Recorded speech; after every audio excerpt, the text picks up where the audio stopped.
Bien, amigos, empezamos entonces nuestro segmento Think Tank de hoy anunciándoles que luego viene el presidente de la Sociedad de Industrias, don Ricardo Márquez, para decirnos qué está pasando con la industria nacional, cómo está operando en el país, qué necesitan del gobierno, qué está fallando y qué podemos mejorar. Eso viene luego. Ahora la pregunta que hemos planteado y que ustedes han visto en la promoción del programa y en nuestras redes para el Think Tank de hoy es cómo lograr que los pacientes del SIS, que es el Sistema Integral de Salud, y e-Salud, que a ellos no les cobren durante la atención. ¿Por qué? Porque, seamos claros, la atención gratuita en el Perú no es gratuita. ¿O no, amigos televidentes? ¿Quién no ha pagado medicamentos porque no habían? ¿Quién no ha pagado una placa porque no había, porque estaba malograda? ¿Se acuerdan del doctor Moreno? Bueno, de eso vamos a hablar hoy en el programa, porque la vida no empieza ni termina con la cuestión de confianza. La vida no empieza ni termina con los exabruptos del Congreso de la República o con las buenas intenciones del presidente de la República. Tenemos otras cosas que tratar en nuestro país y que son más importantes incluso. Bien, están con nosotros el doctor Moisés Rosas, exdirector del Sistema Integral de Salud, y Flavia De Negri, exgerenta de promoción de inversiones de e-Salud, para hablar de este tema. Buenas noches, señores. Buenas noches. Bueno, como acá no somos sexistas, vamos a empezar con el varón. Doctor Moisés Rosas, a ver, vamos de frente al grano. ¿Cuál es la situación actual del Sistema Integral de Salud? En pocas palabras. Bueno, el problema fundamental en el SIS es que cuando el paciente va a hacerse atender, termina pagando parte o toda la atención o algún componente de esta. Sí, los datos de la Encuesta Nacional de Hogares del INEGI señala que aproximadamente 66% de las personas que son atendidas en un hospital o instituto a nivel nacional paga parte o toda la atención o alguno de sus componentes. Pero el tema en Lima Metropolitana es aún más crítico porque el porcentaje de personas que paga alcanza cerca de 80%. Justo lo que yo decía al presentar esta sección. Y es un tema muy serio. ¿Por qué? Porque afecta tremendamente la imagen de todo el sector y se han hecho estudios en los que se le pregunta a la aseguradora, se dice, ¿usted cree que el SIS es un seguro de verdad? Y responden, no, porque no me asegura que no me cobren. Este tema es muy importante y, por supuesto, están involucrados pagos por medicamentos, por insumos, laboratorio, placas radiográficas, ecografías, tomografías, resonancias, gamografías y toda la variedad, incluso los turnos para los médicos que se esperan que sean completamente gratuitos. Este tema ellos lo asocian a un problema de corrupción, de malos manejos, entonces es muy malo como imagen del sistema de salud. Eso ocurre con el Sistema Integral de Salud. Correcto. ¿Qué ocurre, Flavia De Negri, con e-Salud? Es muy distinto. La posición financiera de salud está facturando 3.000 millones de dólares al año. Esto no es que permita que el paciente pague. Lo que pasa acá en e-Salud es que la crisis viene en el modelo del manejo y de la atención, porque se da un privilegio a la atención hospitalaria, más no a la atención de primer nivel. ¿Esto qué nos causa? Tener 30.000 pacientes en lista de espera para ser operados y demorar 120 días en una cita por consultorio externo. El tema no es que el paciente pague, el paciente no paga en e-Salud.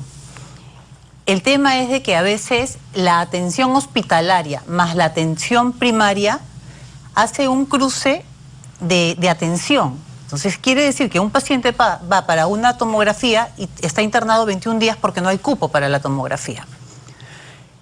El caso también viene con los medicamentos, o sea, la compra de medicamentos, se tocó en otro programa, trae problema de que hay a veces desabastecimiento y el paciente tiene que esperar para que le entreguen los medicamentos. Claro, en esa espera, Flavia, esa espera tengo que comprar los medicamentos, claro, porque se me muere el paciente, mi papá, mi mamá, mi hermano, ¿no es cierto? Claro. A eso voy, o sea, al final pagan, se paga.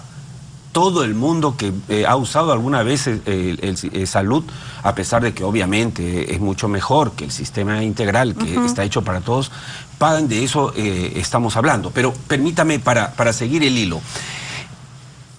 En base a lo que es la realidad, doctor, obviamente el SIS, por ejemplo, nace en el 2001, pero empieza a operar el 2003, con la mejor intención, ¿no? La intención, además de lo que se llama el aseguramiento universal, que finalmente hoy realmente termina siendo una cobertura universal. ¿Qué hay que cambiar en este modelo? Porque no está funcionando. Hay básicamente dos elementos, uno del tema del financiamiento y otro desde el tema o de la parte de la prestación en sí. Si vemos el problema del tema del financiamiento, independientemente de la cantidad de fondos que se asignan, hay un problema serio de eficiencia en cómo se hacen las cosas. Y eso se resuelve por dos mecanismos. Primero, está el tema del mecanismo de pago. Un mecanismo de pago que se ha venido aplicando para comprar atenciones. Y eso hay que cambiarlo por un mecanismo de pago que garantice gratuidad durante la atención. Esto es perfectamente posible porque en la actualidad existen mecanismos de pago que se están probando en todo el mundo que permiten separar la responsabilidad del médico que atiende, del personal que atiende y que solo se restringe a dar lo que se requiere, de las responsabilidades administrativas, logísticas, presupuestales, de tal manera que con un sistema que permite separar esas responsabilidades es posible que el médico se dedique a atender tranquilo mientras todo el sistema logístico funciona, y de esa manera él no tiene que preocuparse del presupuesto.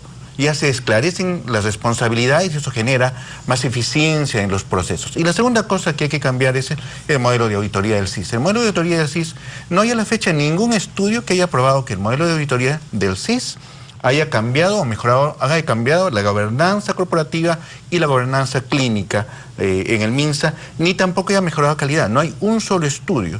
Y esto es porque más bien genera atrasos, atoros, deudas.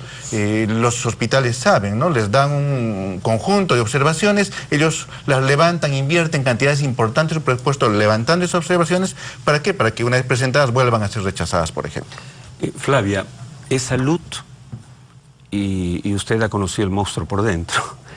Tiene un presupuesto alrededor de 12.000 millones de soles, ¿entiende? Sí. 12.000 millones de soles, amigos televidentes. Ok. ¿Y por qué falla? Lo que pasa ¿Por que qué no es eficiente y qué hay que cambiar? Es lo que quería plantearle, claro. La misma pregunta que al doctor Rosas. En el caso de salud. En el caso de salud es que la atención se basa en atención hospitalaria y no en atención primaria. Uno no está viendo la parte de prevención. ¿Qué pasa? Que el modelo organizacional de salud es distinto, debería cambiar a un RIS, que es una red integral de salud. Quiere decir de que todos los hospitales no tienen que ir a un hospital de alta complejidad. Para dar un número, digamos que la Almenara tiene 14 hospitales, 14 policlínicos. Estos policlínicos no pueden dar una atención, o sea, real al paciente. Si el paciente necesita una tomografía, una resonancia, una angiografía, tiene que ir a a la Almenara. Entonces la Almenara se congestiona. Si ellos tuviesen un hospital, un policlínico o un centro de mediana complejidad, los pacientes irían... Descongestionas. Pero eso lo he escuchado años. ¿Por qué no se hace? Porque el modelo organizacional no lo han cambiado. Tienen que hacer un RIS. Ok, esa es la respuesta. Esa es la respuesta. Perfecto. Doctor Rosas, el presupuesto de salud es alrededor de 12.000 millones de soles. El presupuesto del SIS se diría que es modesto, 1.700 millones directamente. Pero si le sumamos los otros 10.000 del sistema de salud del MINSA, suman los otros 12.000 millones de soles. El aseguramiento universal, para que entienda el público, cubre, o la cobertura del SIS, abarca al 55% de la población peruana. Estamos hablando de 8 millones de peruanos. 17 millones. No, 8 millones de pobres. Okay. Y ahí va. Y 9 millones de no pobres, por decirlo de otra manera, que no deberían además estar ahí. O sea, estamos hablando de 17 millones de personas. Ok, ¿qué hay que cambiar en el modelo financiero? Este es un problema que se ha enfrentado en los temas de aseguramiento en varios países. El grupo de personas que no son extremadamente pobres, es muy difícil distinguirlo del verdadero pobre porque la pobreza es diaria, cambia, uno es pobre mañana, pasado no lo es, tiene trabajo, etc. Entonces es muy volátil. Este problema de distinguir quién es pobre y quién no lo es, no permite en los países que, digamos, retiren estas personas que no son pobres. Así que lo que se ha optado internacionalmente es incluirlos, pero a condición de que paguen una cantidad. Pero esa prima que se espera pagar, parte también del mismo problema, es decir, distinguirlos como no pobres. Tampoco se puede, y además que ellos no pagan. Por esa razón, el semicontributivo del SIS nunca ha crecido, a pesar que la gente rota intensamente allí, y hay varios estudios que se han hecho, de tal manera que no tiene esperanza. Lo que han decidido los países, y la experiencia internacional comparada está ahí, es incorporarlas a la cobertura. Incorporarlos Claro, no puedes sacar, tú eres de clase media, no entras. Claro. O fuiste pobre, pero ya eres de clase media, te vas. No hay forma. No hay forma de distinguirlo. No hay forma de hacerlos pagar. Claro. Entonces, es muy difícil en los países, lo que ya se ha optado y la corriente internacional es incluyanlos porque es más efectivo. Y eso sí, por supuesto, tiene que haber mejor recaudación de impuestos, ampliación de la base tributaria, etcétera, que permita, digamos, sobrellevar la carga. Por otro lado, también el tema de eficiencia. La OMS ha estimado que entre 30 y 40% del presupuesto de salud es desperdiciado por temas de ineficiencia. Entonces estamos hablando que de 12.000 o 13.000 millones de soles en salud podríamos estar usando 7.000 millones tranquilamente para cubrir lo que hoy en día se cubre si fuéramos eficientes. Y hay un reciente estudio que seguramente en otra oportunidad podemos comentar, donde ha señalado que a estándares internacionales solamente bastaría 1%, menos del 1% del PBI para dar cobertura universal en Perú.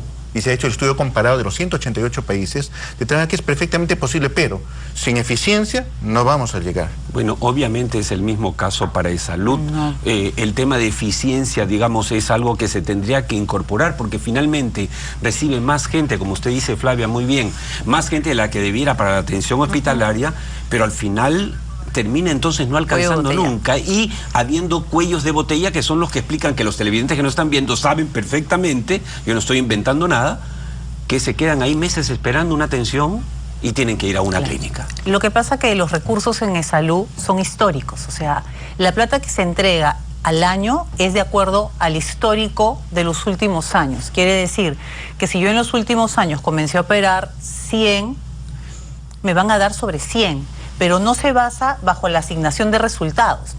En vez de ver lo que operé el último año, que ya no son 100, sino son 1000, yo sigo recibiendo sobre 100. Y me siguen llegando de otros policlínicos pacientes para ser atendidos. Entonces, se tiene que cambiar la parte de la asignación de los recursos. Salud tiene plata, tiene que cambiar la asignación de los recursos y tiene que aprender a desconcentrar un poco esa carga. Claro, hay un tema que habíamos hablado antes de salir al aire con el doctor Rosa, se tiene que ver con el tema de, efectivamente, de la eficiencia y de premiar no la cantidad digamos, de horas que estás en la oficina o en el sino la cantidad de gente que estás atendiendo eficientemente. ¿Eso pasa en salud? ¿Hay esa medición? ¿Hay esa recompensa? ¿Hay la manera de vigilar que se sea eficiente en la atención pública? No hay esa forma. Ok, esa es la respuesta que me temía y la he conseguido no muy a mi pesar. Doctor, nos va a ganarle tiempo, nos faltan 2 minutos, pero quiero los últimos 2 turnos para los dos. Y regreso a la pregunta inicial propuesta por este segmento. ¿Es posible lograr que los pacientes del Sistema Integral de Salud, que suman 17 millones, y los de e-Salud, dejen de pagar, aunque sea medicinas, exámenes, fuera de lo que ya pagan? Es perfectamente posible. En el 2006 hicimos una experiencia muy importante que se vio de molde y la vamos a publicar. En esta experiencia, antes de esta experiencia, 30% de los peruanos en sus hogares, a través de la encuesta nacional de hogares, declararon que les habían dado todo absolutamente gratis. Un año después, cuando se hizo la experiencia que hemos señalado, 70%, más del 70% decía que le dieron absolutamente todo gratis. Es decir, un brinco en gratuidad y en satisfacción pública de más de 40% medido por el INAI. Es perfectamente factible, lo habíamos implementado en el año 2018 para empezar, pero por razones que no entendemos, no continuó, fue desmontada la experiencia. ¿Cuál es la última intervención de la descentralización económica? Le iba a decir doctora de Negri, porque Flavia de Negri ha sido no solo gerente de promoción de inversiones de salud, sino además gerente de la Almenara, nada menos. ¿La última intervención? Es la descentralización económica productiva. Es la reflexión que es lo que se tiene que dar. Y que es impostergable, Flavia. Es impostergable. Impostergable. Señores, muchas gracias. Gracias. Sinceramente, por haber abierto los ojos de nuestros televidentes hoy para la reflexión. Estoy seguro que habrá otras ocasiones para seguir hablando de este tema que es, vaya que es un gran tema. Muchas gracias. Bien, amigos.